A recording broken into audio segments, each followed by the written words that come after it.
Salve, salve, salve, boa noite a todos. Quem vos fala é o professor Alípio. Espero que todos estejam bem, que estejam me assistindo nesse momento. Muito obrigado pela sua audiência.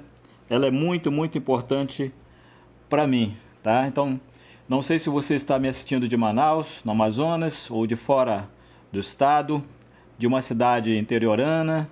Não sei se é a primeira vez que você me assiste. Também não sei qual o objetivo que você tem em assistir às minhas aulas, se é para um concurso público, se é porque você faz parte da administração pública e quer aprender mais, ou se é porque você é acadêmico de um curso superior, contabilidade, por exemplo, e que você quer entender um pouco mais sobre a contabilidade pública, o orçamento governamental, já que nas aulas eu tenho falado volta e meia, né, de alguns conceitos orçamentários, uma vez que eu costumo dizer que o orçamento público é a contabilidade pública estática, enquanto que a contabilidade pública é o orçamento público em movimento. Tá? Então, não sei se essa é a sua finalidade. Qualquer que seja o seu objetivo, as nossas aulas dá a oportunidade de juntos aprendermos mais sobre essa importante disciplina acadêmica e profissional, tá? Então, muito obrigado pela tua audiência. Esse encontro, ele acontece todas as quintas-feiras, às 20h15 da noite, horário Manaus, 21h15, horário Brasília, sendo gerado aqui do estúdio do Fato Amazônico, através do apoio do meu amigo Elcimar Freitas, a quem eu agradeço, juntamente com a sua equipe aqui, a Jaqueline e o Samuel. Já temos aí uns 2 meses de aula. Nesse período, nós já percorremos alguns conceitos ligados à contabilidade pública e na aula de hoje nós vamos abordar mais um desses conceitos, tá bom? A gente vai falar sobre movimentação interna do crédito orçamentário. O que é a movimentação interna do crédito orçamentário? Isso, na verdade, tem uma relação direta com o funcionamento dos órgãos públicos em qualquer nível de governo. Daqui a pouco eu vou falar mais detalhes para você. Bem, aqui no vídeo você está acessando, você pode acessar o site das aulas. Essas aulas estão armazenadas no site que eu criei especificamente para você acessar. Então, você acessa as aulas juntamente com o material correspondente. Você pode baixar esse material. Então, a cada aula, você tem um material específico.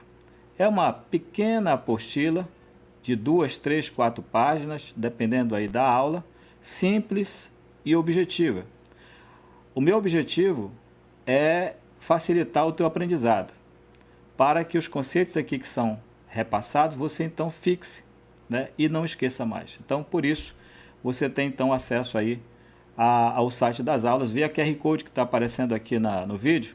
Você pode então dirigir a câmera do seu celular para o QR Code e acessar lá todas as aulas. Ao todo, são 30 aulas, nós já realizamos mais de 10 aulas, essa na verdade é a 14ª aula, e a gente vai prosseguir até finalizar as 30 aulas. São 30 aulas divididas em 5 módulos. Nós finalizamos o primeiro módulo na 7ª aula e iniciamos o segundo módulo, essa é a nossa 4ª aula, falando sobre movimentação interna do crédito orçamentário, conforme eu disse anteriormente. Também vai aparecer aqui no vídeo o QR Code que te leva até o acesso ao material desta aula, tá? Então, se você também dirigir a câmera do seu celular para esse QR Code, você vai baixar gratuitamente esse material, tá? Então, se você não baixou, não tem problema. Quando você baixar, sugiro que você assista novamente a aula e você faça exatamente o que eu vou fazer aqui, né? É um passo a passo, é uma aula exercício que foi feita carinhosamente para você, então fixar os conceitos principais. Tudo bem? Bem, além do Elcimar, meu amigo, eu agradeço também ao o presidente do Conselho Regional de Contabilidade no Amazonas, professor, doutor, contador André Caria. O meu agradecimento, o meu abraço fraternal. A doutora Milene Cunha, presidente da nossa Associação dos Ministros e Conselheiros Substitutos do Brasil, também que apoia esse projeto. E ao professor André Luiz, do Cátedra de Brasília, um dos cursos que mais aprovam no Brasil, o meu agradecimento. O que mais que eu tenho aqui para vocês? Eu acho que é só, né? Vamos então bater um papo aqui rapidamente, só um papo introdutório. Daqui a pouco a gente vai para o telão sobre a aula de hoje, tá? De que se trata a aula de hoje? Então, todos sabem que os órgãos públicos têm a sua sede numa determinada região geográfica e muitas vezes esses órgãos têm também outras unidades que são distribuídas por também regiões geográficas, né? Seja no âmbito municipal, seja no âmbito estadual ou federal, tá? Então, veja, para esses órgãos que possuem essa configuração esfacelada, em que ele tem a cabeça numa região e o corpo e os membros distribuídos ou divididos em outras regiões, é que existe a movimentação do crédito orçamentário no âmbito interno, né? Rapidamente funciona assim. Preste atenção no que eu vou falar para você agora.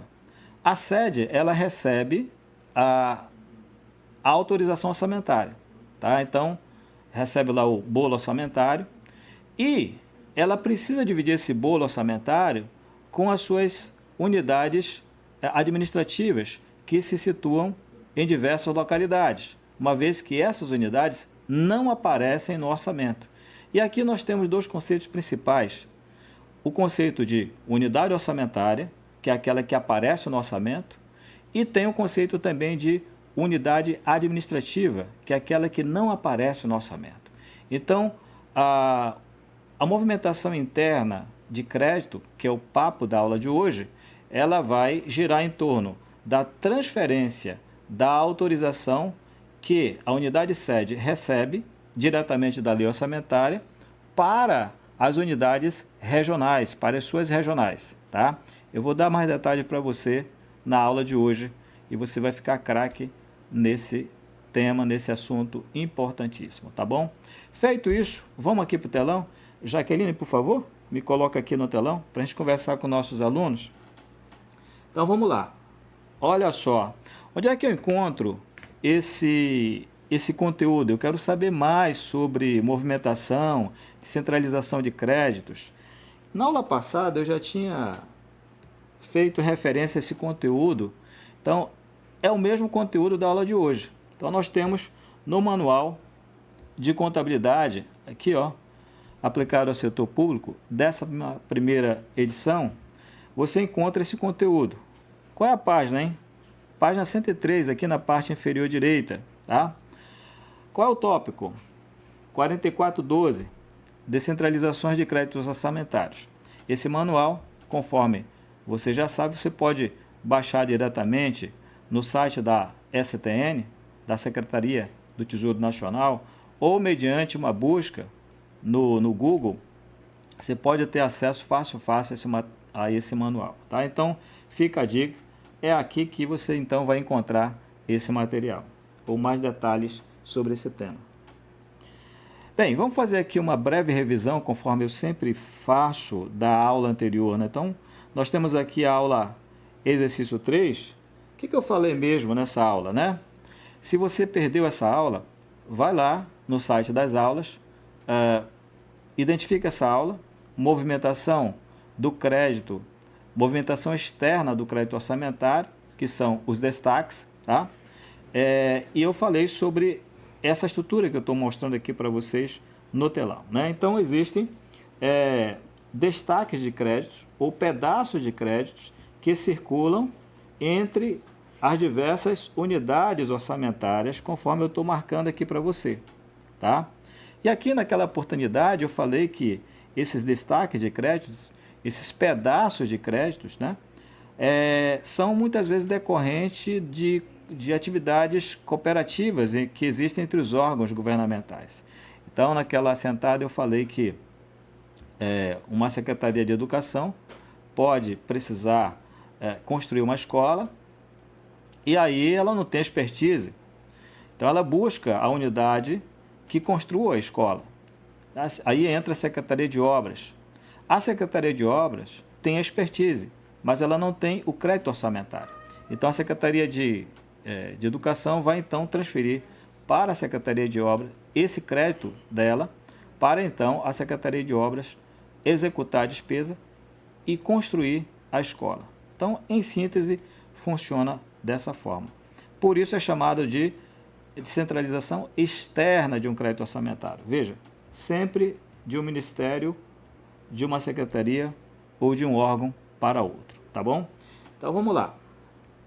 E também, nós tínhamos lá naquela oportunidade, nós fizemos um lançamento contábil e esse lançamento está aí representado de forma resumida. Então, os lançamentos que estão em vermelho foi o que nós fizemos na aula anterior.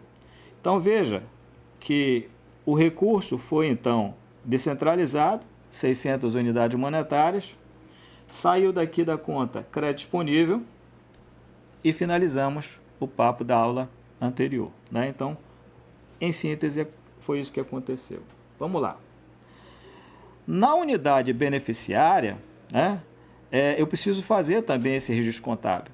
Né? O que eu fiz? Creditei a conta crédito disponível, essa unidade beneficiária passou a ter crédito para então executar a despesa, e executar a despesa significa poder empenhar, liquidar e pagar essa despesa. E essa conta aqui foi movimentada justamente para marcar a origem desse crédito. Então aqui, para fins gerenciais, eu tenho a seguinte configuração. Eu disponho de 600 unidades monetárias para executar uma despesa. E essas 600 unidades monetárias teve como origem uma descentralização externa de créditos, que é o destaque, tá bom? Então, nós ficamos por aqui na última aula. O que eu tenho para você na aula de hoje? Aula exercício 4, módulo 2. Vamos lá. O que é a movimentação interna de créditos orçamentários? Ou provisão de créditos orçamentários. Então, movimentação externa é destaque. Movimentação interna é provisão. Tá? Então, guarde esses termos, né? Incorpore esses termos ao seu vocabulário, que ele tem tudo a ver com a dimensão orçamentária e contábil no setor público. Então, vamos lá. Imagine, senhores, senhoras que estão me assistindo, que nós temos aqui um ministério, pode ser o Ministério, vamos lá, dos Transportes, pode ser uma secretaria estadual, por exemplo, a Secretaria de Saúde, pode ser um órgão, por exemplo, o Tribunal de Justiça do Estado do Amazonas, tá?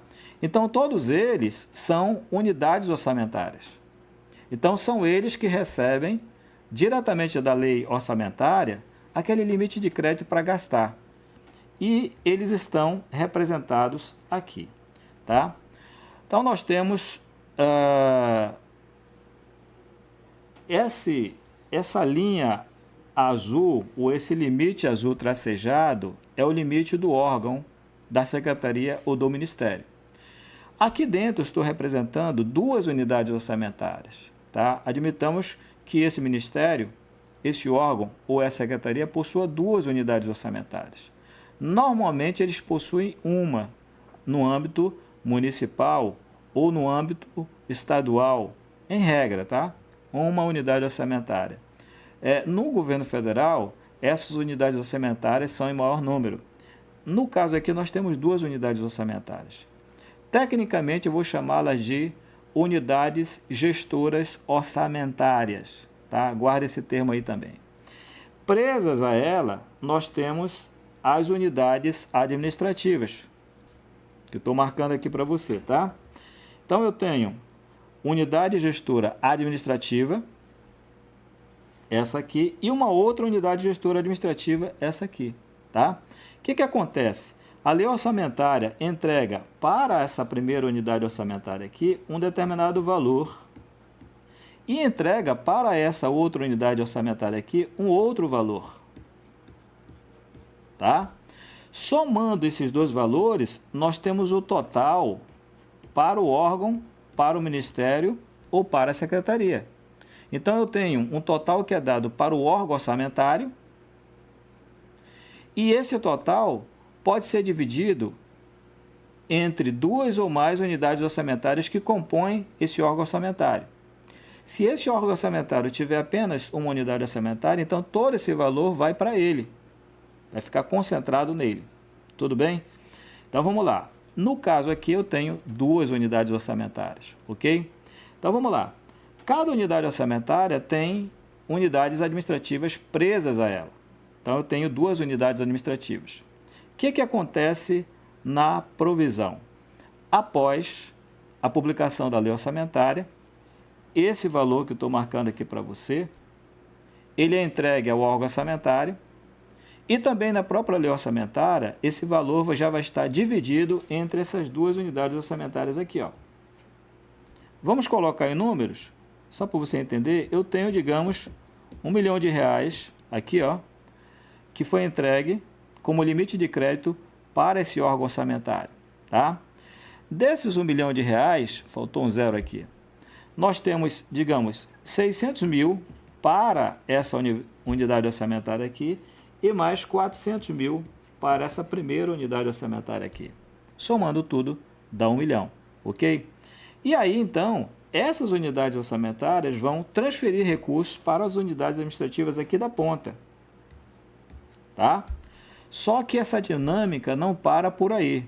É possível que esse crédito circule por diversas direções no interior desse órgão orçamentário. É o que eu vou mostrar agora para você, tá? Então vamos lá. Olha a primeira movimentação que pode ocorrer. Pode haver troca de recursos orçamentários entre as unidades orçamentárias que compõem o órgão orçamentário, tá? Daqui a pouco vou dar um exemplo mais claro para você, tá? Aqui eu estou falando em tese. Pode acontecer também que haja o inverso, né? Essa unidade orçamentária aqui transfira recurso para a primeira. Pode acontecer que haja uma provisão entre uma unidade orçamentária e a sua unidade administrativa. Ou então entre unidades administrativas. Lembrando que essas unidades administrativas, elas não aparecem na lei orçamentária, tá? Mas elas geram despesas como energia elétrica, água, telefone, conservação e limpeza, muitas vezes segurança. Então, na verdade, pode haver troca de crédito orçamentário entre essas unidades administrativas, porém que não são créditos originários dela. Sempre a origem é uma unidade orçamentária. Tá? Vamos lá. Imagine, por exemplo, o Tribunal de Justiça do Estado do Amazonas. Temos lá a unidade orçamentária TJ, que é o órgão orçamentário, tá? Também recebe um determinado valor e esse órgão TJ, ele tem, digamos, 3 comarcas. Sabemos que ele tem muito mais comarcas do que 3, né? Mas digamos que sejam apenas 3 comarcas. Essas comarcas vão gerar despesa. E para gerar essa despesa, ela precisa ter recursos orçamentários, tá? Então, ela pede da unidade orçamentária mãe, que é em Manaus, né, o TJ, e o TJ, então, transfere via sistema esse crédito orçamentário para atender ao pagamento da água, da luz, do telefone ou qualquer outra despesa que seja realizada na ponta, que seja realizada na periferia do órgão orçamentário TJ, tá? Então, é isso que é a provisão do crédito orçamentário. Bacana? Vamos ver mais outras modalidades de circulação. Olha só, nós temos também trocas, nós temos também entre unidades administrativas, novas trocas entre unidades administrativas, nós temos trocas diagonais, como essa que você está vendo aqui, ou seja, o crédito, senhores, circula dentro do órgão orçamentário. Bacana? Então vamos lá. Bem, vamos para uma aula agora, tá? Para sair um pouquinho aqui do... Vamos lá pensar no órgão chamado INCRA. O INCRA, como vocês sabem, ele tem jurisdição em todo o Brasil e tem delegacias, tem superintendências em cada estado da federação. Então, vamos lá. Vamos colocar aqui Amazonas, vamos colocar aqui Rio Grande do Sul e vamos colocar aqui São Paulo, só para exemplificar, tá? O INCRA, então, recebe, vamos lá, 100 milhões de reais para atender a sua despesa. Isso vem lá da Lei Orçamentária Anual, tá? O órgão orçamentário INCRA é que vai aparecer, tudo bem? Dentro dele existem unidades administrativas espalhadas pelo território brasileiro. Então nós temos no Amazonas, Rio Grande do Sul, São Paulo e por aí vai, tá? Admitamos que o Amazonas precise de, sei lá, 1 milhão de reais. Rio Grande do Sul solicita mais 5 milhões. São Paulo, mais 50 milhões. Esses recursos são para atender os seus fornecedores. Tudo bem? E aí o que acontece? O INPA vai retirar parte desses valores, ou melhor, vai retirar esses valores que são solicitados por essas unidades administrativas do limite que ele recebeu da lei orçamentária. Então nós temos aí 50 milhões, 5 milhões, 1 milhão, 56 milhões. Ou seja, eu vou tirar menos 56 milhões aqui, né?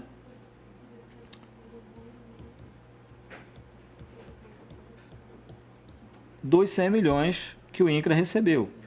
E o que ele faz com o restante? O restante ele vai gastar, vai financiar as suas próprias despesas.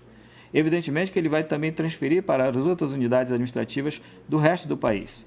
Então, quando o INCRA envia esse crédito orçamentário, o limite orçamentário na sede é reduzido e o limite orçamentário na ponta, no Amazonas, no Rio Grande do Sul, em São Paulo, vai ser aumentado na mesma proporção.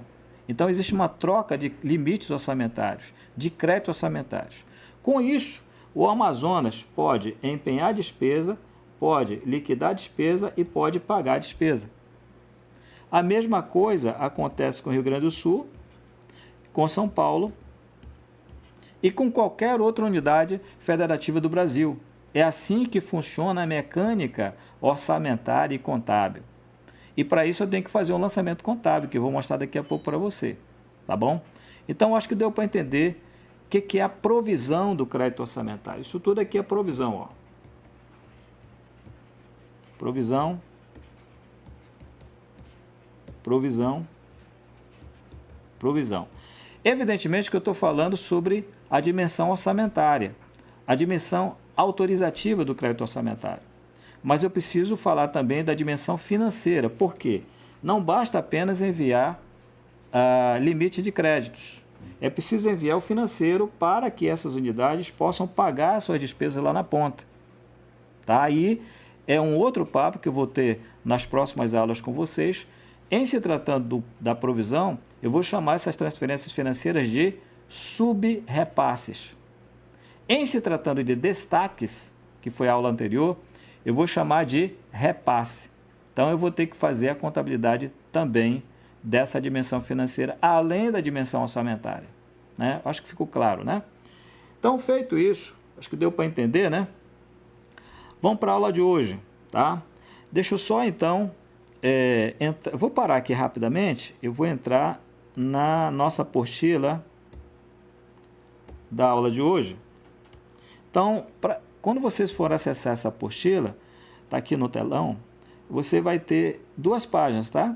O valor da ocorrência, né, da operação que nós vamos contabilizar, 400 unidades monetárias, e na página seguinte, já os lançamentos contábeis boa parte deles já feitos, porque vieram de outras aulas, né? Se você não assistiu às aulas, por favor, assista para você então entender de onde é que vieram esses valores.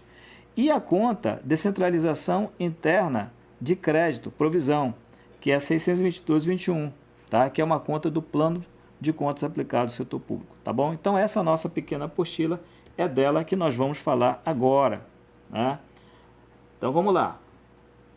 Nós temos então exatamente o que eu mostrei ainda há pouco para você, e veja que aqui, senhores, nós temos os lançamentos da aula passada, que eu estou marcando aqui para você, tá? E em crédito disponível, se você fizer essa conta aqui, ó, créditos versus débitos, vai sobrar aqui 400 unidades monetárias em crédito disponível. Significa que essa nossa unidade aqui ainda tem 400 que ela poderia executar, só que ela não vai executar com ela vai enviar para uma outra unidade dentro do órgão orçamentário. Com isso, o que ela vai fazer? Ela vai então, deixa eu só, depois a gente volta aqui no balanço, tá? Ela vai então, aqui ó, vai creditar centralização interna de crédito, provisão, e vai debitar crédito disponível, zerando essa conta. Tá? É esse lançamento que ela vai fazer ao transferir parcelas do crédito dela para uma unidade administrativa ou outra unidade orçamentária, desde que dentro do mesmo órgão. É aquela situação que eu falei para você. O INCRA, em Brasília, faz a transferência para a superintendência no Amazonas. Com isso, eu reduzo o crédito disponível lá no INCRA Brasília e aumento o crédito disponível na Superintendência Amazonas, tá? Mas, Alípio, qual é o impacto disso no balanço orçamentário? E aqui, por isso, vamos voltar aqui um pouquinho, tá? Para não confundir, tá? Então, nós tínhamos essa configuração. Eu adiantei aqui um pouquinho, mas vamos voltar aqui, tá? Para você entender. Então, com essa configuração, então, o INCRA, digamos assim, tinha dotação para poder executar no valor de 400 aqui, ó. Tá? Isso eu já falei em aulas passadas, que está em azul aqui, são as totalizadoras. Vem aqui das despesas correntes, tá? Então, eu tenho 400, ok? Quando, então, eu faço esse lançamento, aqui, ó, esse crédito disponível desaparece lá no INCRA Brasília, tá? Por isso que se eu levantar o balanço orçamentário do INCRA Brasília e eu vou identificar zero em crédito disponível. É isso que vai acontecer. Evidentemente que eu estou tratando apenas de uma dotação orçamentária. O INCRA possui diversas outras dotações, né? Dezenas de outras dotações. Eu só estou mostrando para você aqui o que acontece com a dotação específica de 400 unidades monetárias. Ela desaparece do orçamento do INCRA Brasília, mas ela vai reaparecer no INCRA Amazonas. Tudo bem? Então vamos lá. Aqui no Amazonas, eu preciso também fazer um lançamento, né? Eu vou ter aqui a conta crédito disponível e vou ter a conta descentralização interna de créditos, provisão, tá? Classe 5 aqui, ó. O que vai acontecer? Simultaneamente aquele lançamento que nós fizemos em Brasília, em que eu reduzo o crédito disponível, eu vou fazer esse lançamento no Amazonas, elevando o saldo da conta crédito disponível, conforme eu estou mostrando aqui no telão para você. A partir daqui, a Superintendência do Amazonas poderá empenhar e liquidar a sua despesa. Ali, mas ela precisa pagar. Aí ela vai pedir o valor correspondente aos 400 unidades monetárias, as 400 unidades monetárias para o INCRA Brasília, e isso vai vir de lá para cá e é chamado de subrepasse. Subrepasse, porque ela vai cobrir uma provisão, tá? Então, basicamente é isso.